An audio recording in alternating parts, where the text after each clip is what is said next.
Hey guys, SuperHorrorBro Mike here, and in today's video we are continuing the 10th anniversary of Five Nights at Freddy's with a brand new collaboration announcement coming from Scott Games and Behaviour Entertainment for a collaboration between Five Nights at Freddy's and Dead by Daylight. This is really exciting personally as someone who absolutely loves Dead by Daylight. It's one of my go-to multiplayer games. If you don't know what it is, it's like an asymmetric multiplayer horror game. You play as a survivor or a killer, and basically you're in these maps as the survivor. You're going to try and fix up generators and open the exits and escape, and as the killer you're hunting them down. And basically, yeah, you have to try and escape a map. Now, when they do a collaboration, Dead by Daylight takes something like Resident Evil or Alien or Chucky or Halloween, whatever the killer may be, and they take an iconic killer from that franchise, they take an iconic survivor, and they take an iconic location. Now with Five Nights at Freddy's crossing over by Dead by Daylight, there's a large pool of characters they can go with, but we can probably narrow it down to the most likely candidates, and I think that would be either Freddy Fazbear, who's obviously the most iconic of all,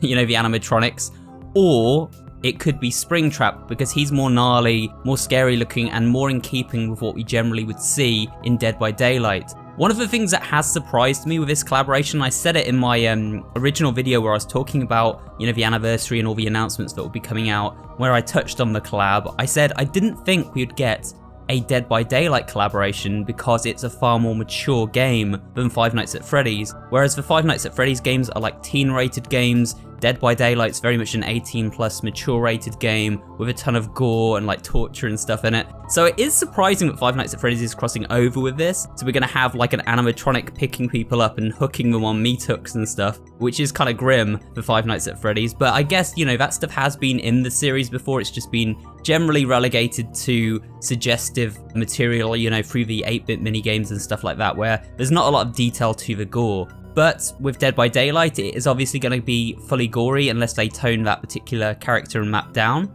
It'll be interesting to see how they handle it, whether Scott's going to be wary of the more mature content within Dead by Daylight, or if he's just going to be like, no, it's fine, just use the characters in the game. We'll have to see how it turns out. I assume this is just going to be part of the actual Dead by Daylight multiplayer and not its own thing. We'll have to wait and see, as there hasn't been any additional information released at this time that I can see, but we have got a release date of summer 2025. So back to what I was saying before, guys, there can be a series of different killers we could pick from in the Five Nights at Freddy's franchise. I think Springtrap makes a lot of sense because he is very iconic as well, and obviously is featured in like the movie and stuff. So we could get a Springtrap animatronic, or maybe a Freddy one. We might get like one of the ruined animatronics to make it look a bit scarier. I just don't know what they'll go with, but we can only speculate currently. The same would go for the survivor character. I don't know who they'd pick for that, whether it'll just be a generic night guard, or whether they'll pick someone like Vanessa, who is obviously one of the later characters in the series. We'll just have to see what they do with it all, but I think it would probably either be Night Guard or Vanessa, probably. The other thing to touch on with this announcement, guys, is that we will obviously have a map release. Usually you get a map, a killer, and a survivor, or sometimes you get like a couple of survivors, and a killer and a map. And so I'm thinking for the map, they probably go with a standard like Freddy Fazbear's Pizza. It makes the most sense to me to go with that iconic location from Five Nights at Freddy's 1. Although they could also go with a more dingy, grimy location from Five Nights at Freddy's 3. That would also be like quite appropriate, as it was more like Halloween themed and creepy. I don't know what they'll go with there, but my inclination is that they'll go with a standard original FNAF location and like model that and have the generators spotted about the place.